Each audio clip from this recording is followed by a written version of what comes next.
lagunya sedang kering sekali, semua mengakuinya.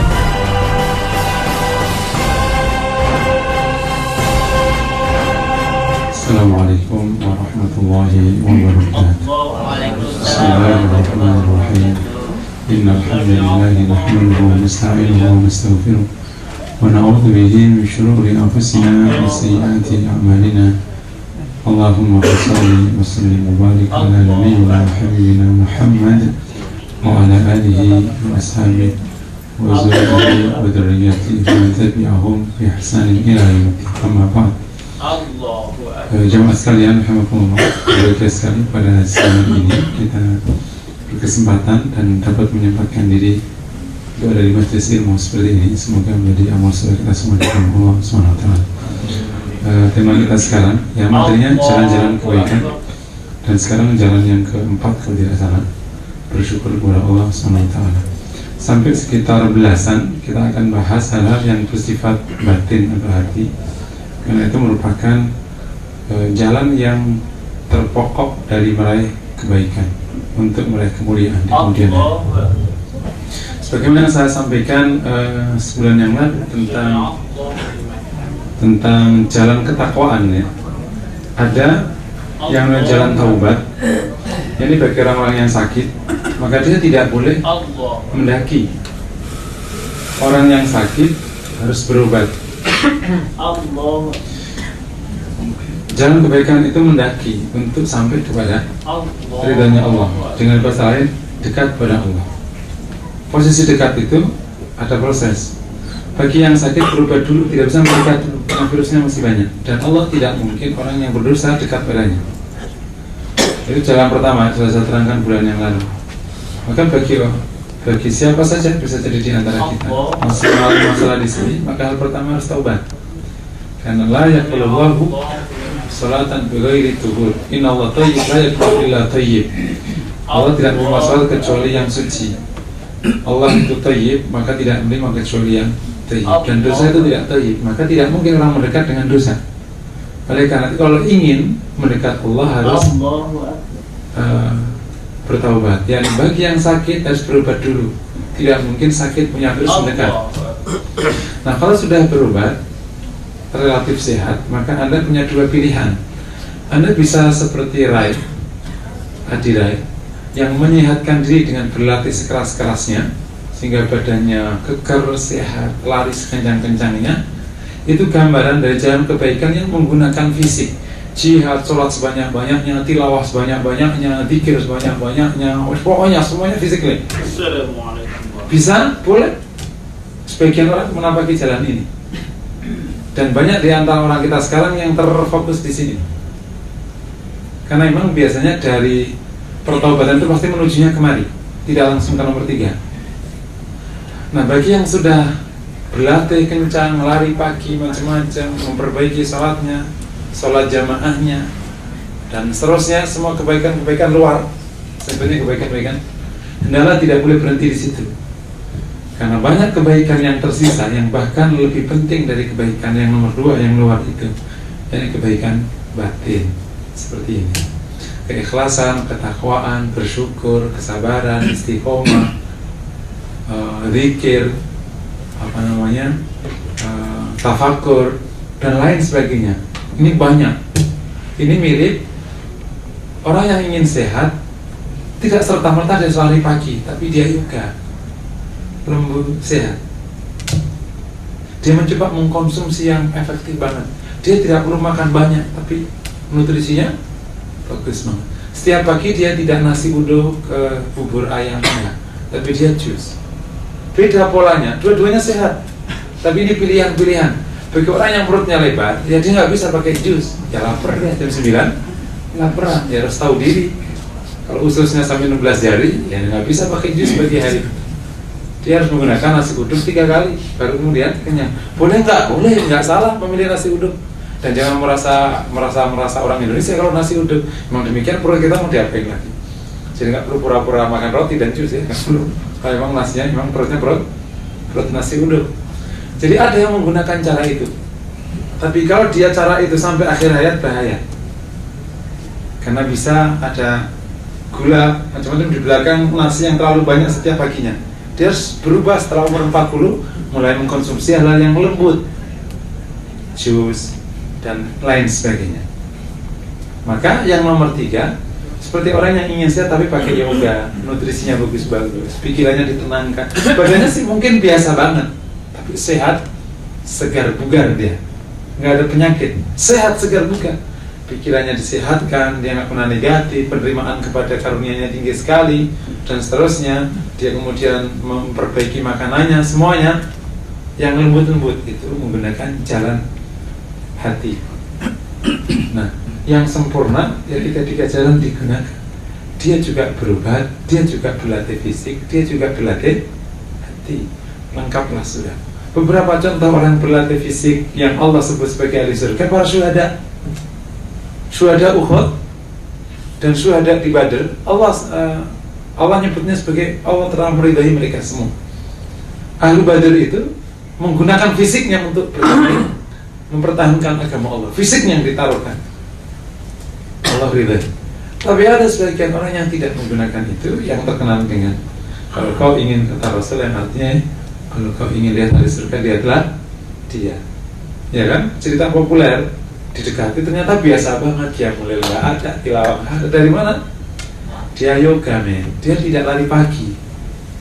Dan yoga itu nggak perlu kenceng-kenceng. Yang penting prosesnya benar, istilah kata gitu. Dia memperbaiki batinnya. Anda nggak tahu, tapi itu nilainya tinggi. Dia juga sehat, bukan? Nah, bagi yang bisa menapaki jalan tiga-tiganya dahsyat sekali. Dan hari ini sampai beberapa pertemuan kita akan fokus di sini ke jalan, bukan jalan kebatinan ya, bukan, jalan yang bersifat hati. Ini saya maksudkan, saya dahulukan lebih karena kita sudah cukup lelah di luaran. Jamaah Indosat mungkin sudah mengaji masalah sholat, masalah jamaah, masalah apa macam sudah terlalu banyak. Tapi yang bab dalaman ini perlu ditekankan lebih karena pertama alasannya, jalan yang bersifat hati ini sebenarnya jauh lebih potensial hasilnya daripada yang keluar. Kalau kita bicara timbangannya, jalan yang dari sifat hati jauh lebih potensial menyehatkan badan, mendekatkan diri kepada Allah daripada jalan luar. Kalau kita bicara timbangan, cuma bukan berarti yang luar keliru, enggak ya. Sholat jamaah bukan berarti nggak penting ya, penting loh. Nggak penting, penting. Tapi jauh lebih potensial. Sampai kita contoh, syukur itu separuh iman. Katanya al-imanu nisfan, nisfun syukrun wa nisfun sabrun. Syukur itu separuh iman, 2 keping, 1 keping syukur, 1 keping sabar. Kau dapat separuh iman. Jangan. Dan lain sebagainya. Orang bersyukur Allah ridai. Ikhlas, itu yang bab ikhlas, bisa jadi perbuatannya sederhana sekali, hanya sekedar mengantarkan ibunya pulang ke rumah, tapi ikhlas sekali, Allah jaga. Dan lain sebagainya. Itu prinsip. Yang kedua, hari-hari ini masyarakat baik muslim atau non muslim membutuhkan situasi sikap yang lahir dari semua konsep Islam yang di hati itu. Butuh sebuah ketulusan, empati, penghargaan sama sesama. Itu tidak ada di proses luar. Saya sering katakan, mereka orang-orang non-muslim yang tidak beriman kepada Allah itu tidak lagi menyaksikan sholat Anda bagus apa enggak, tapi dia ingin menyaksikan perilaku Anda. Dan karenanya dia akan tertarik untuk Islam atau tidak Islam. Mereka menunggu orang Islam itu memberikan solusi untuk kebaikan, memberikan manfaat untuk sesama, dan itu semuanya datang dari sikap batin, bersyukur, tegar, empati, kasih sayang, dan lain sebagainya, tulus. Nah, sampai hari ini meskipun dalam tidak bisa terlalu diangkat sebenarnya ya, tapi sudah terlanjur diangkat. Bagaimana namanya Bunda Teresa demikian mulia di mata dunia. Sesuatu yang tidak pernah kita dapati, meskipun sebenarnya jauh lebih banyak di Islam, cuma karena kita tidak punya media. Ustadz yang ada di Mentawai, yang puluhan tahun, karena aku lihat sendiri, yang lebih dalam daripada Bunda Teresa mendampingi mereka. Itu kan ketulusan Bunda Teresa mengangkat. Mereka menginginkan, kita nyebutnya dunia sekarang itu kan resah. Orang kapitalis sendiri juga resah. Ada buku Success Intelligence, diterjemahkan dengan kebijaksanaan sukses. Dia mensoroti betul sikap orang-orang modern sekarang yang telah meyakini kapitalisme kemudian masuk di globalisasi sebagai sebuah sikap yang tidak bijak. Mau contoh, saking ngejarnya target-target ini semua, maka banyak di antara orang di negara maju, bahkan juga di Indonesia, nggak punya kesempatan sarapan pagi. Sarapan paginya di mana? Di mobil. Nggak punya kesempatan untuk berobat. Betul itu. Kalau mereka menyebutnya, ini buku ini menyebutkan banyak di negara maju itu, di Amerika kalau ada orang sakit dia tidak ke dokter, tapi dia minum aspirin. Dan ternyata kita juga terjangkit masalah itu. Kita mungkin tidak menyempatkan diri untuk ke dokter ngurus gigi karena saking sibuknya ngurus kerjaan. Pagi, siang, sore, malam, pagi, siang, sore, malam, gigi nggak pernah diurus. Kalau udah sakit baru ke dokter. Tidak punya kesempatan mendampingi anak kita untuk sholat, menegakkan sholatnya, menegakkan wudunya, nggak punya kesempatan, terus tergerus. Nah, ini semua butuh sebuah oase.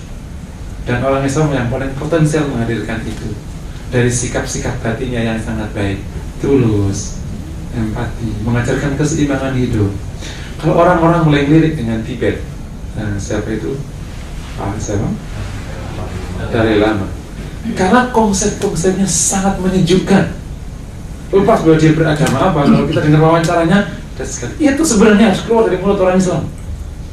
Harus keluar dari mulut yang menyejukkan dunia. Karena dunia sekarang kering sekali. Semua mengakuinya. Pusing dong nggak? Hasil kapitalisme terutama globalisasi sekarang menghasilkan 840 juta penduduk dunia miskin. Dan tidak berubah sejak zaman penjajahan. Jadi orang pusing, tapi kalau melihat wawancaranya Dalai Lama, orang terpesona. Hai, orang Islam dari mana? Kenapa mulut itu nggak keluar dari kalimat itu nggak keluar dari mulut umat Islam? Ini bisa jadi banyak sebabnya. Kita nggak punya media macam-macam, tapi itu justifikasi.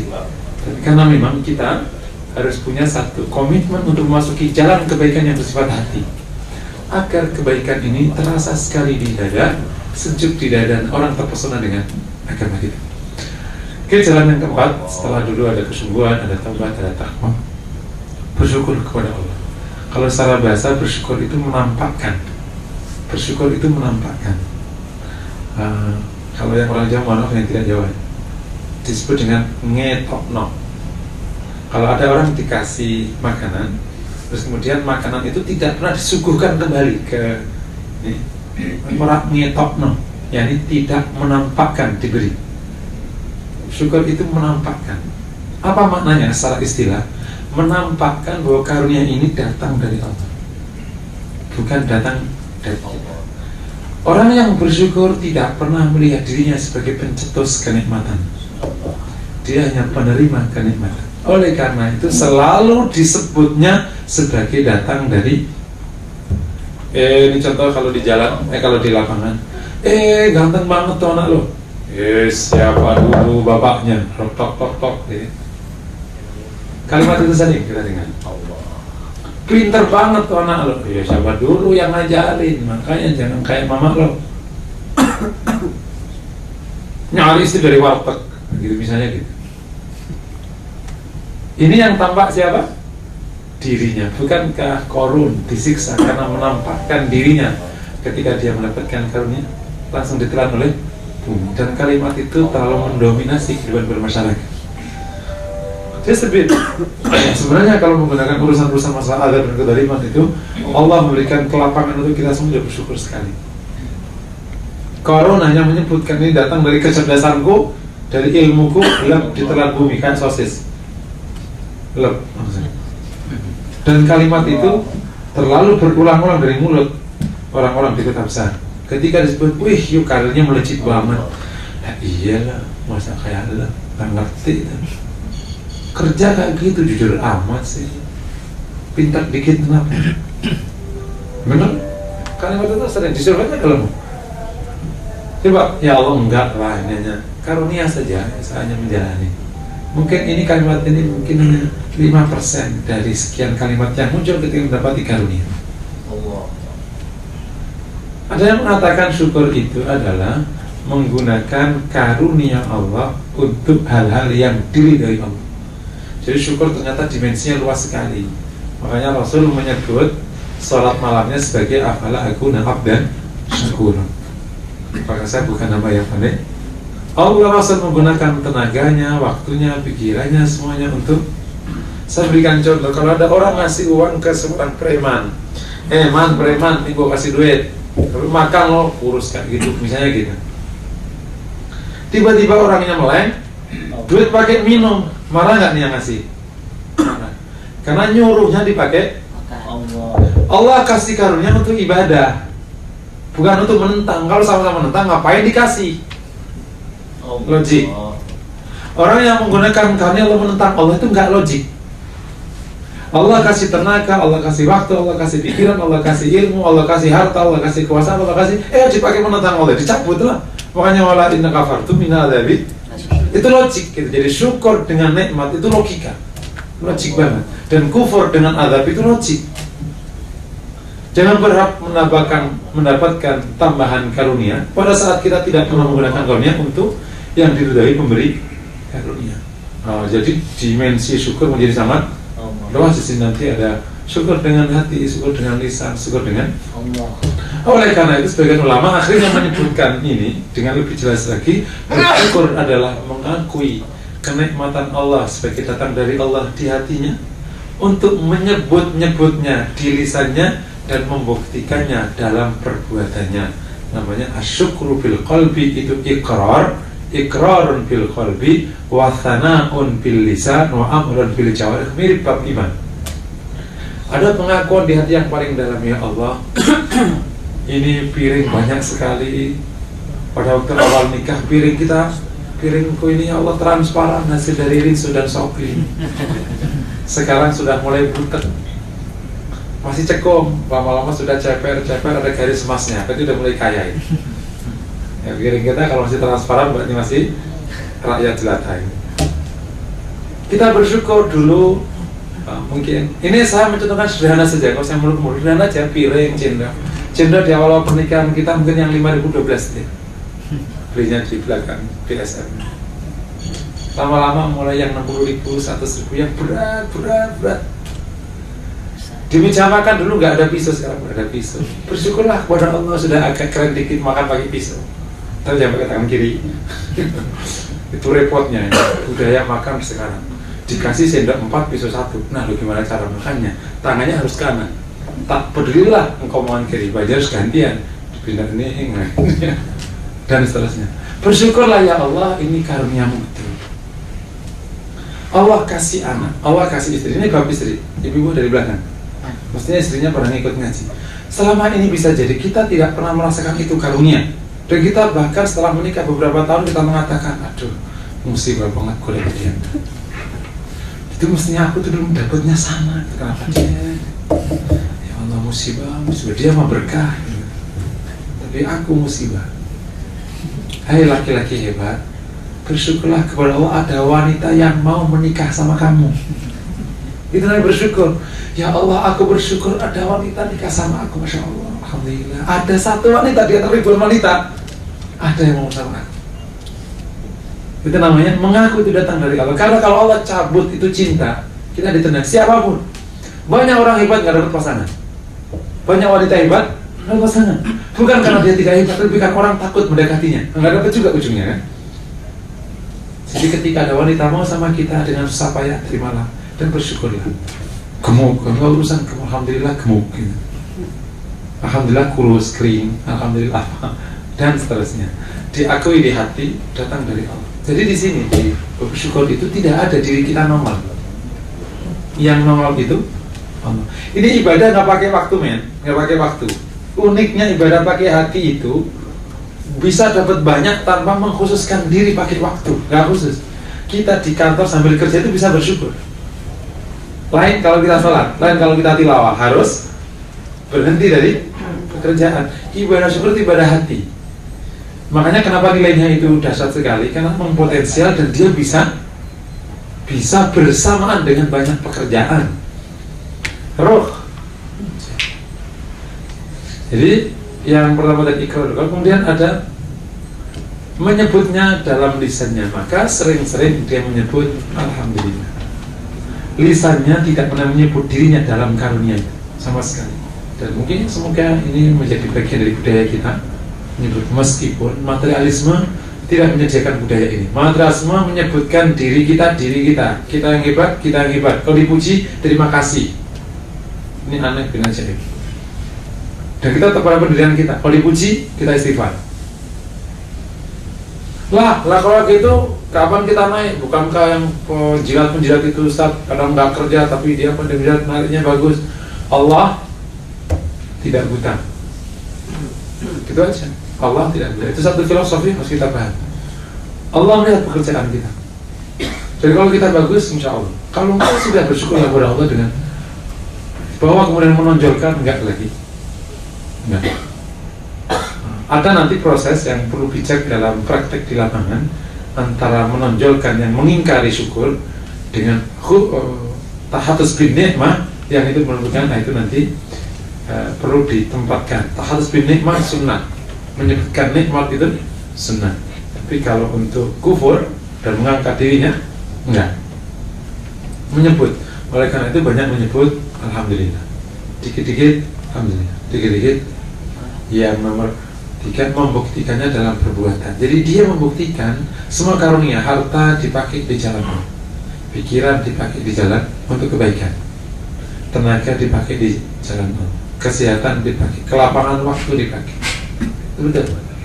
Maka alhamdulillah ya, di antara orang ribuan yang ada di kantor ini, kita bisa ada di sini, bersyukur kita kepada Allah. Kalau itu setiap mukadimah saya ngaji, saya mengatakan kita bersyukur ada di sini. Kalau tidak, ribuan orang waktu sejamnya nggak bisa duduk, berarti dipakai juga duduk doang. Sama-sama duduk, mendingan duduk di masjid. Kalau misalnya kurang waktu makan di sini, nggak apa-apa. Lu makan, gue nggak ceramah. Supaya dapat pengajian dan dapat makan, daripada nanti ngelanggar peraturan kantor, nggak apa-apa. Minta dispensasi untuk pengajian, si jamaah pengajian boleh makan di masjid. Pantul, nggak apa-apa. Saya cuma nggak apa-apa. Sampai kayak gitu. Jadi supaya kita berkesempatan dapat kebaikan. Nah, dari beberapa definisi itu, maka syukur itu akhirnya tadi dinyatakan ada dimensi-dimensi. Ada dimensi dengan hati, dimensi lisan atau asyukur bilisan, dan ada syukur dengan anggota badan. Nah, syukur anggota badan itulah sebenarnya yang menjelaskan Islam secara keseluruhan. Orang yang mempraktekkan Islam keseluruhan itulah yang namanya syukur dengan anggota badan. Makanya disebut al-iman nisfani, nisfun syukrun wa nisfun sabrun.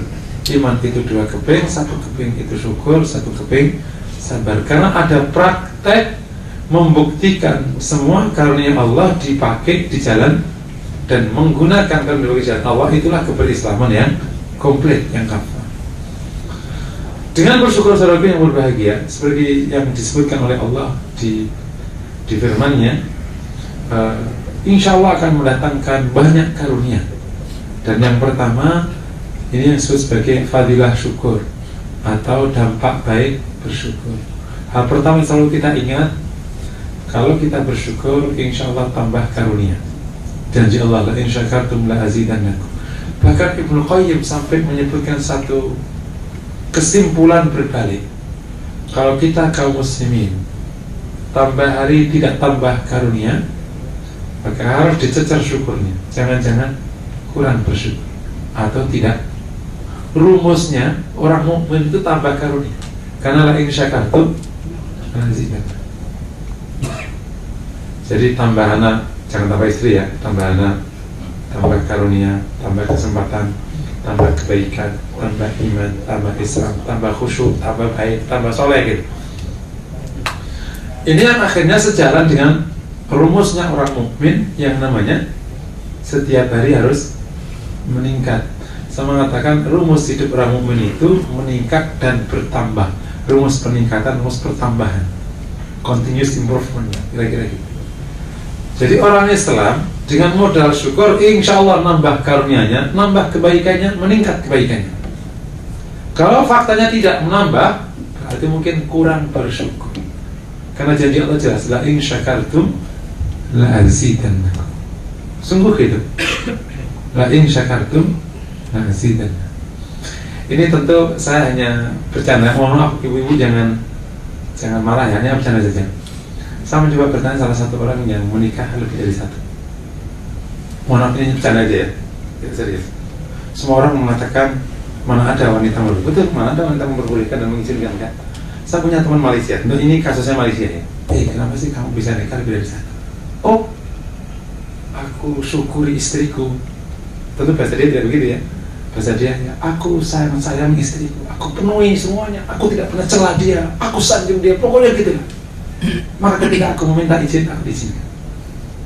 Saya ingin mengatakan gini ya, bukan aku memprovokasi Anda nikah enggak, kan potongan Anda cuma satu istri. Ketahuan potongannya ketahuan. Potongan Anda satu istri, tahuan kena. Jadi saya ingin mengatakan la in syakartum la azidannakum, hanya ingin membuktikan itu loh. Maksudnya gini, banyak orang dari beberapa fakta yang sering masuk ke saya kalau konsultasi keluarga ingin menikah lagi dengan cara justru menyebutkan kesalahan istrinya, nggak bakal. Kalau engkau tidak bersyukur, kalau nggak bersyukur itu malah kufur, malah tidak ada kenikmatan. Tapi terimalah istrimu apa adanya, lengkap dengan kelebihan dan kekurangannya. Engkau akan mendapatkan tambahan karunia. Tentu tidak bentuknya istri lagi, bentuknya tambahan kasih sayang, tambahan loyalitas, tambahan ketaatan, tambahan kebaikan, tambahan masakan, banyak namanya tambahan. Yang punya sepiring akhirnya 3 piring. Ya. Jadi menolak dan tidak menerima kebaikan itu memang menghentikan kebaikan. Tapi terimalah kebaikan, kau akan ditambahi. La in syakartum azidannakum. Itu baru manusia gimana dengan yang silat dengan Allah. La in syakartum azidannakum. Jadi di sini kita kembali, kita mencoba untuk mengupayakan situasi batin yang terus bisa merasakan setiap tetesan kami sebagai kebahagiaan dan tambahan kebahagiaan.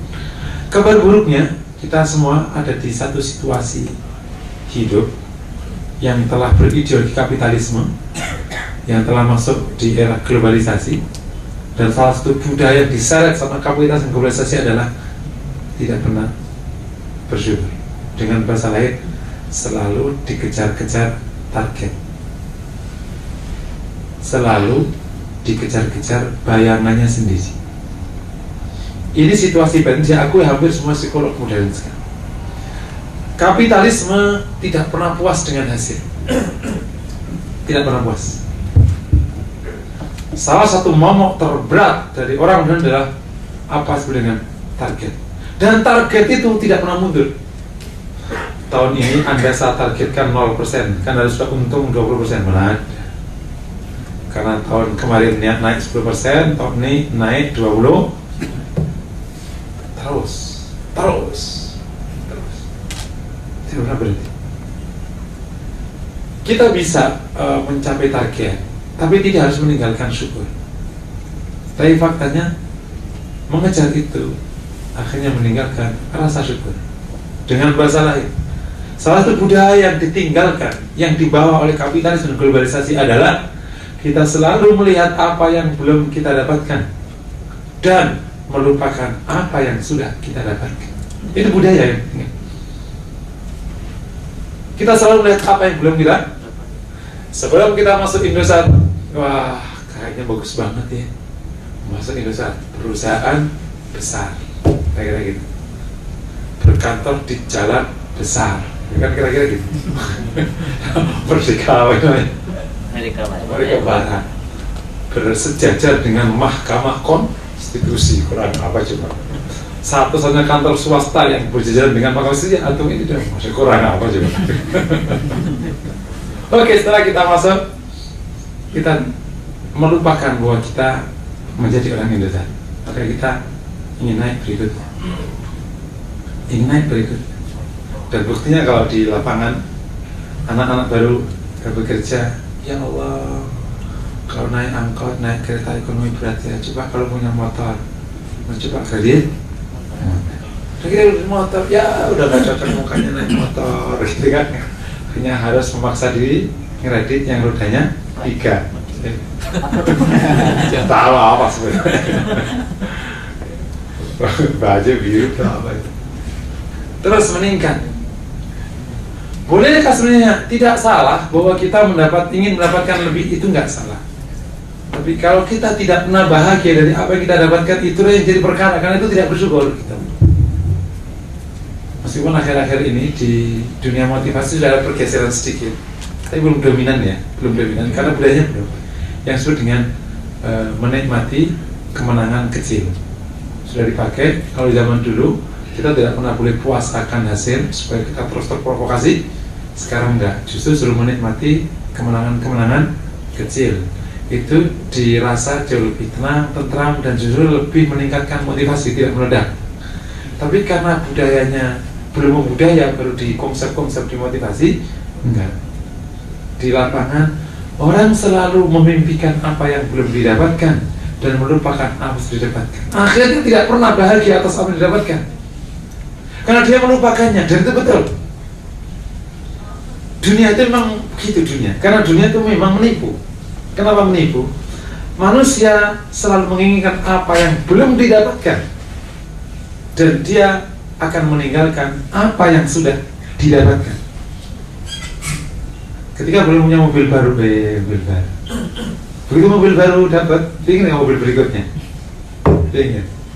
Manusiawi ada, nafsu di situ ada, Allah kasih nafsu seperti itu. Tapi kalau nafsu ini tidak dihentikan dan kita akhirnya tidak bersyukur karenanya, itu awal masalah. Nanti kenikmatan akan dicabut oleh Allah. Jadi makanya akhirnya nanti kita bahas di tip ya, tip untuk bersyukur itu fokus terhadap apa yang sudah didapatkan dan tidak fokus apa yang belum didapatkan. Kita bersyukur dan kita bahagia sekali hidup. Yang kedua, insya Allah dengan bersyukur tambah bahagia. Itu automatically. Karena bersyukur itu dengan bahasa lain adalah mencoba menikmati karunia yang sudah diberikan. Dan kebahagiaan itu adalah kenikmatan akan karunia.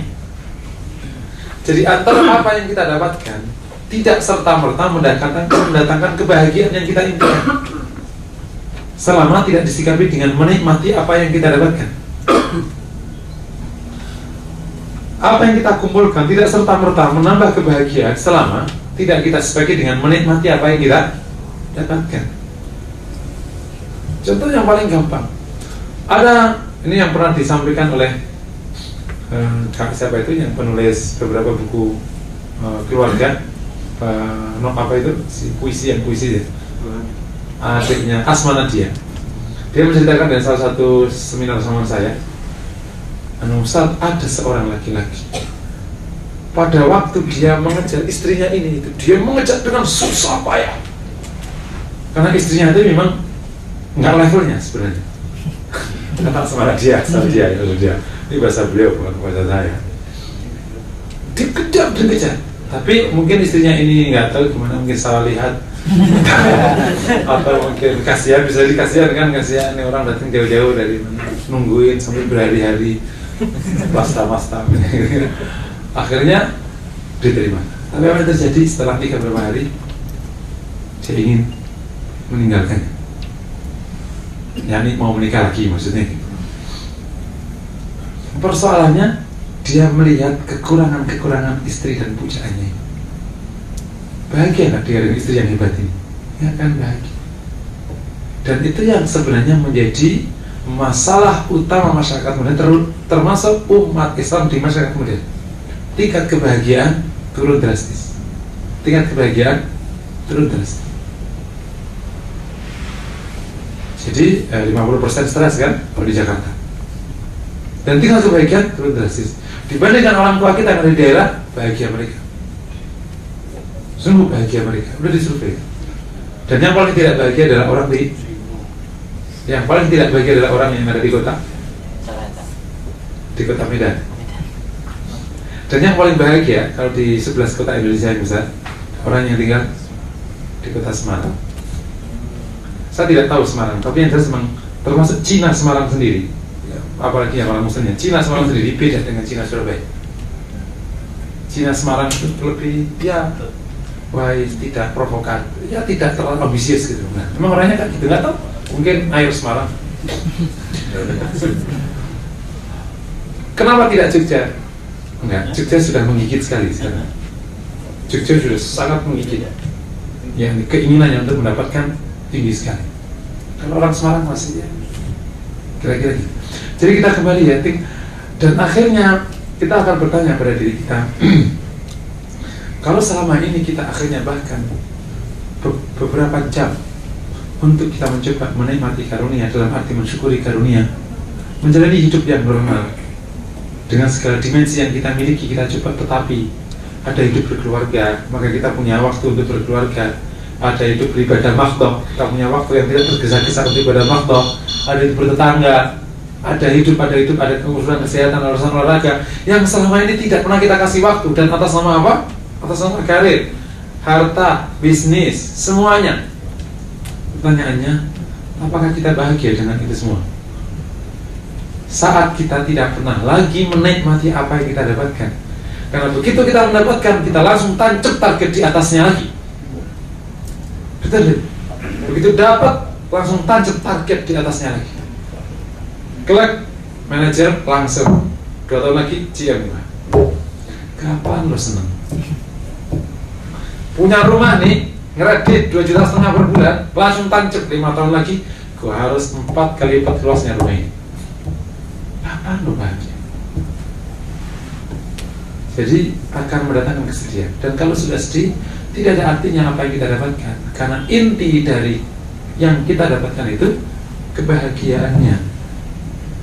Yang nomor 3, dengan bersyukur, Allah SWT akan berdialog. In tashkuru yardahu lakum. Kalau engkau bersyukur kepada Allah, Allah akan meridai kalian. Wah, apa besar. Makanya sampai Rasul menyebut sholatnya sebagai syukur, itu betul. Syukur mendatangkan ridha, ridhanya Allah Subhanahu wa ta'ala. Ini ibadah sederhana. Sederhana ya. Ibadah hanya butuh konsentrasi batin, nggak perlu waktu. Tidak seperti salat jamaah, nggak seperti tilawah, nggak seperti dakwah, nggak seperti apa. Hanya butuh konsentrasi. Coba setiap tetesan karunia kita berlatih syukur. Alhamdulillah, alhamdulillah, alhamdulillah gitu, dan lain sebagainya. Kita sudah bisa menggapai ridha. Wa in tashkuru yardahu lakum. Dahsyat sekali. Ibadah hati yang tidak perlu waktu, nggak perlu khusus duduk bersyukur, nggak perlu. Sambil bisa bersyukur, sambil sholat, sambil kerja, itu bersyukur kita kepada Allah. Perasaan semuanya datang dari Allah, itu syukur kita. Dan itu kita bawa kemana-mana. 24 jam bisa. Ya Allah, aku tidur, ya Allah, syukur kita. Oh, dahsyat sekali. Dan masih banyak sekali fadilah syukur yang Ibnu Qayyim sebutkan di bukunya, di Madarijus Salikin, buku-buku yang lain. Banyak sekali, ada sekitar berapa? 7-8 lebih. Saya sebutkan 3 saja. Nah, ada 3 kategori syukur, atau sebetulnya semacam 3 tingkatan syukur. Dan kita berharap kita bisa bersyukur di level pertama, naik 2, dan naik ke 3. Dasar sekali. Yang pertama, bersyukur atas karunia Allah yang kebetulan kita sukai. Karena Allah ini banyak, sebagian kita sukai, sebagian tidak kita sukai. Nah, ada orang datang ke rumah, dikasih makanan sama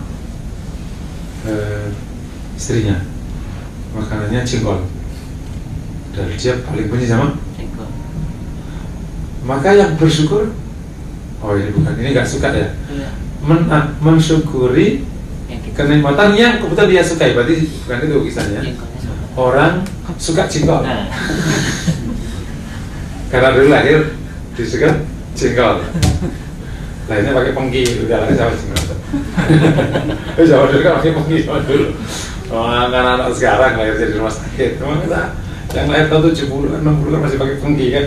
Pengki sama mak-mak di daerah kan. Oke, wih jengkol keren banget, wah terima kasih gitu. Kita mendapatkan istri yang kita cita-citakan dari dulu. Kita ngetek dari SMA kelas 1. Dapat, bersyukur loh. Udah dikasih yang kau sukai kok.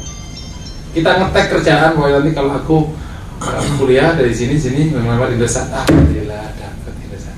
Syukur dikasih. Di sini kalau kau yang ini syukurnya orang awam. Kalau nggak syukur keterlaluan. Udah dapat yang disukai, masa nggak bersyukur, masih kurang lagi. Ibarat anak kecil minta mainan, yang ditunjuk dikasih, ya bersyukurlah. Bukan malah minta lagi, ya dicinta sama bapaknya. Bener kan? Minta mainan, nih, ini bener nih, ya udah bener ya, beli. Ya kok ini tambah dong, kok dicinta apa? Udah minta yang ditunjuk, dikasih yang ditunjuk malah. Oke, ini syukrul awam. Ya, padahal di sini saja kita perlu kerja keras untuk bersyukur. kita ngetek mobil, akhirnya dapat. Contohnya gampang ya, bukan kok materi-materi sih contohnya, karena itu yang paling gampang dipahami. Kalau bersyukur sholat jamaah lah, gak ada yang bersyukur sholat jamaah. Aku pernah ngasih materi ini, Ustadz kenapa contohnya materi? Bukan, jangan salah paham. Bukan berarti kita materialis, bukan. Karena itu yang paling gampang dipahami oleh orang sebagai kenikmatan. Syukur iman, syukur Islam, syukur kesolehan, syukur bisa zikir. Mana ada orang bersyukur, malah orang musibah zikir kan gitu. Ya Allah, terpaksa ngaji, tadi udah gak ada Ustadz, kabur kita. Ada Ustadz jadi gak bisa keluar kan gitu. Gak enak sama Ustadznya. Aku memberikan contoh karena yang mudah dipahami ya, bukan berarti kenikmatan hanya materi-materi, bukan. Karena kenikmatan yang paling dahsyat itu iman dan hidayah justru. Misalnya ngetek, dapat. Terus kemudian 3 tahun lagi dapat, meskipun ngeredit, alhamdulillah dapat. Ini chatnya pas, ini yang pas, kan? Ini syukrul awam dan sampai kapanpun disyukuri.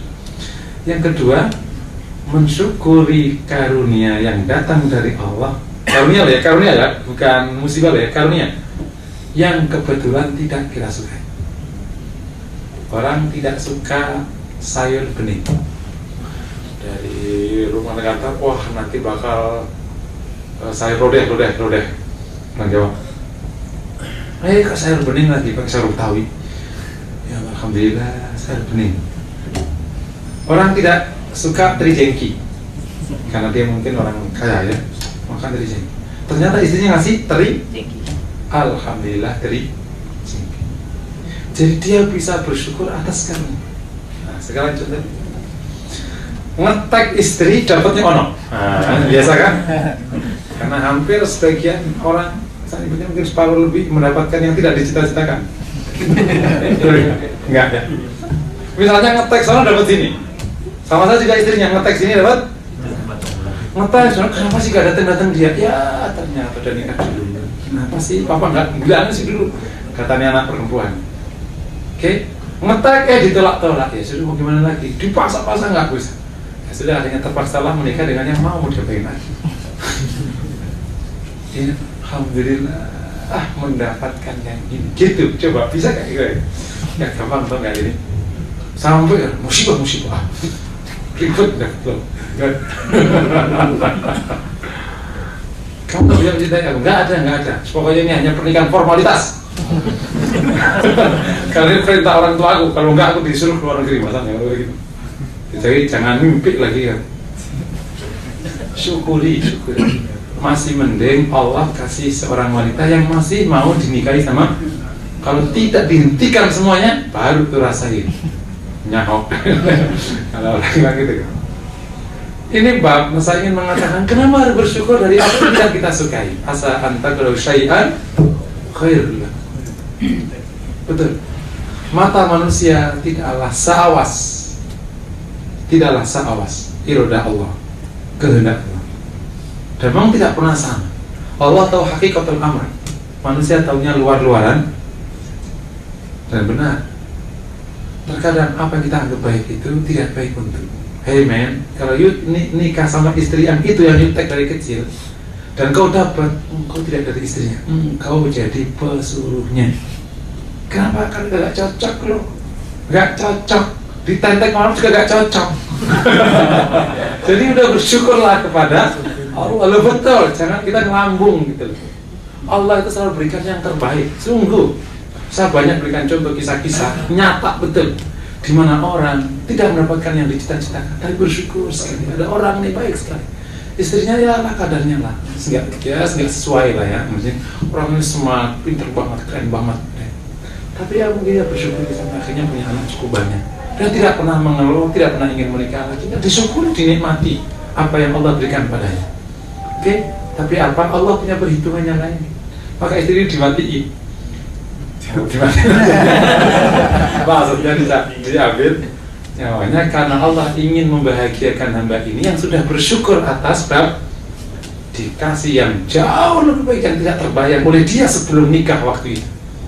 Karena memang sudah keren banget, meletus pokoknya pol-polan.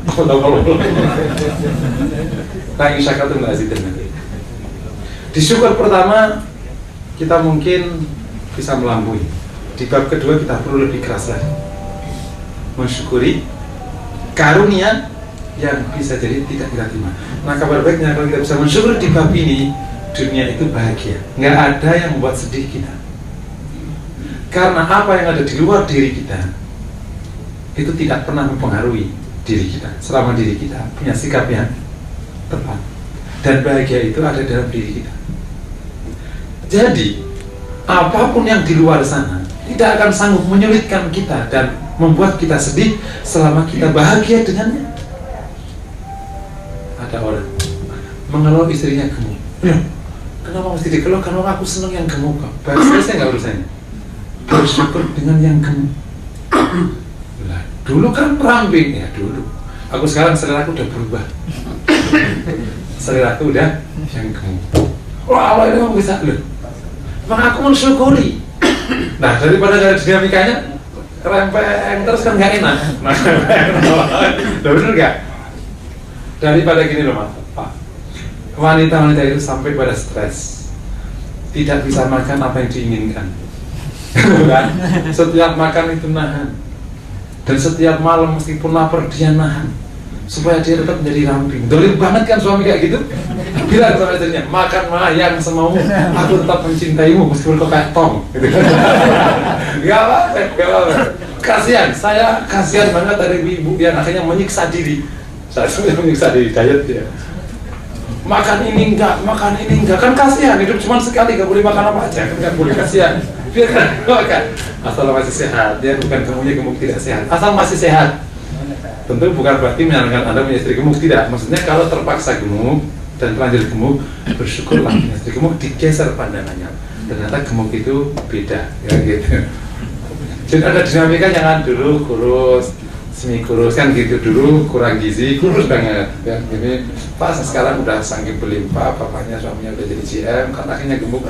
Ini tanda bersyukur kepada Allah SWT.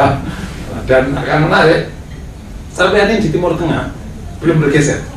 Sampai hari ini, meskipun tidak semuanya ya, sampai hari ini di beberapa negara di Timur Tengah, sebagian masyarakat di Timur Tengah itu masih punya pandangan gemuk itu cantik, karena menandakan kemakmuran. Sampai hari ini, kalau orang Jakarta kan sudah gemuk itu menandakan tidak bisa ngurus badan. Loh, itu kan tergantung cara pandang kan, persepsi. Gemuk itu menandakan tukang makan. Itu orang Jakarta. Padahal kan gemuk itu menandakan kelapangan hati, kedamaian jiwa. Kenapa? Hati, masya Allah istriku damai sekali karena dia gemuk kan gitu. Jadi keren banget kan. Mensyukuri karunia Allah yang kebetulan tidak kita suka. Karena antara yang kita sukai dengan kebaikan tidak selamanya sama. Ada kebaikan yang akan didatangkan oleh Allah, kemudian kita tidak berselera. Dan ada keburukan yang kita selera, padahal itu keburukan. Jangan sekali kita sangat memandang absolut pandangan kita, faktanya kita tidak absolut. Yang nomor terakhir, nomor 3, bersyukur kepada Allah tanpa melihat karunia-Nya. Nah, ini yang nomor 3.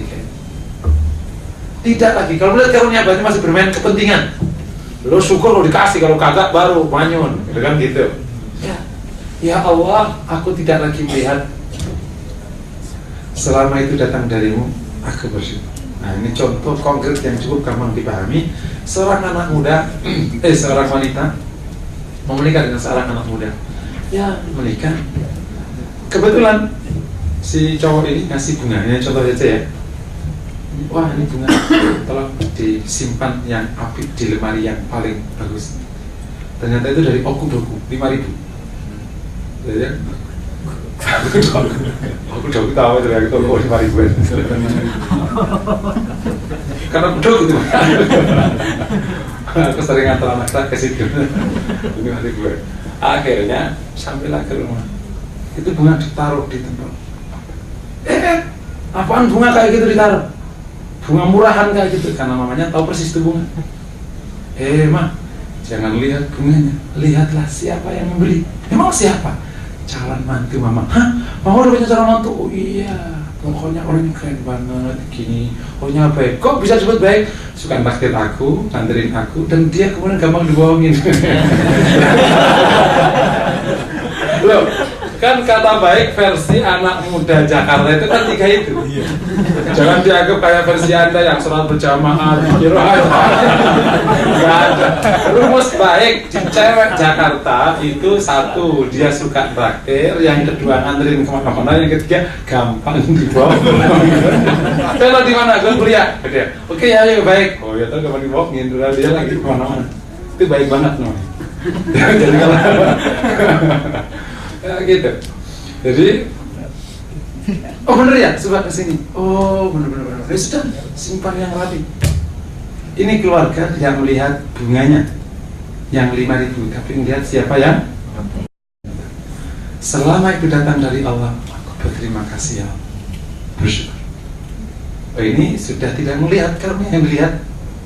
Engkau tempatkan aku di Indosat, bersyukur. Engkau tempatkan aku di perusahaan sana, bersyukur. Engkau tempatkan aku di warteg, bersyukur. Engkau tempatkan aku di mana? Aku bersyukur. Pokoknya aku berusaha. Dan Engkau beri, aku udah. Engkau kasih istri itu, aku bersyukur. Engkau kasih mertua itu, aku bersyukur. Engkau kasih rumah seperti ini, Engkau kasih. Orang boleh bertanya, loh, bukankah kalau begitu akhirnya terus nggak ada dinamika? Oh, jangan salah.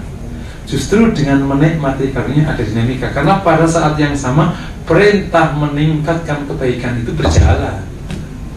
Perintah meningkatkan kebaikan itu 1 bab. Perintah bersyukur 1 bab. Jangan digabung-gabung. Wah, berarti kalau kayak gitu mana ada kebaikan? Alhamdulillah kita jadi warteg sepanjang hayat. Bukan begitu. Karena ada perintah untuk berzakat. Jadi harus meningkatkan income, harus terus. Terus kemudian orang harus meningkatkan kebaikannya. Itu perintah sudah. Karena kalau tidak meningkatkan namanya rugi. Itu perintah. Justru dengan kelapangan hati dan kenikmatan dan kebahagiaan itu kita bisa meningkatkan. Karena benar, orang itu kalau keruh hatinya, sedih, itu potensinya tidak keluar. Dan tidak mungkin orang bisa menghadirkan solusi menambah kebaikan dan kenikmatan dengan suasana batin yang keruh dan potensinya nggak keluar. Orang yang ditolak, yang tidak disyukuri, itu tidak mengeluarkan potensinya. Saya berikan contoh, anak kuliah dapat nilai D, ini nilai CD, kayak apa itu, si kedutaan ya, CD lo kayak kedutaan dari mana nilai CD. Udah, bapak nggak mau melihat, nggak mau. Bapak yang capek kerja siang malam panting, kaki taruh di atas roller, udah diperos keringatnya, tulang mau dibanting-banting, masa nih CD kayak begini. Nah, yuk pokoknya biar kuliah sendiri, jangan nginjak rumah ini lagi sampai nilaimu baik kembali. Kira-kira memperbaiki nilai nggak di GP? Ya udah, jangan gitu. Memang masalahnya bodohku ini bukan keturunan apa?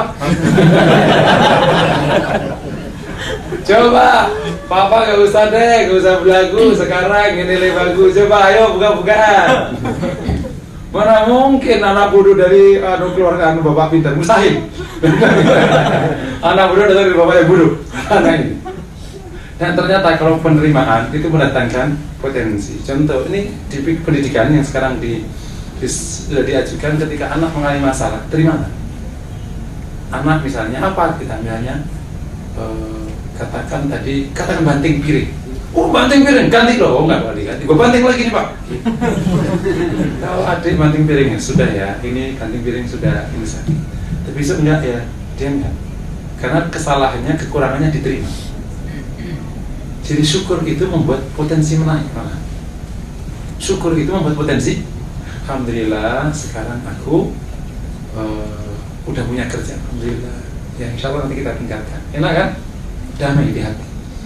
Kerja gitu, gaji pakai, ini satu istri aja nggak cukup.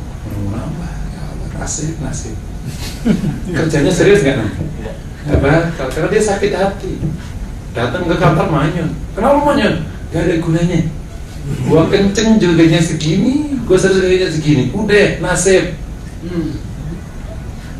Lebih hancur nggak? Bersyukurlah. Kamu giat banget ya, aku bersyukur kok. Aku berbagai kerjaan seperti ini, wah udah bersyukur banget. Oke kan? Naik nggak kira? Jadi bersyukur itu memang akhirnya mendorong potensi dan insya Allah mendatangkan. Ini beberapa hal ya, dan tentu ini sangat simpel sekali. Karena syukur, semoga ya minimal memberikan tambahan wacana dan menginspirasi. Pesan utamanya bukan teorinya, tapi ayo kita bersama-sama menapaki jalan kebaikan lewat hati kita, bersyukur kepada Allah Subhanahu wa Ta'ala yang kita mulai dari karunia yang kita sukai, naik yang belum kita sukai, kemudian tidak lagi melihat karunia Allah tapi langsung bersyukur kepada. Semoga kita tidak mampu yang pada bersyukur kepada Allah Subhanahu wa Ta'ala. Demikian yang dapat kami sampaikan. Assalamualaikum warahmatullahi wabarakatuh.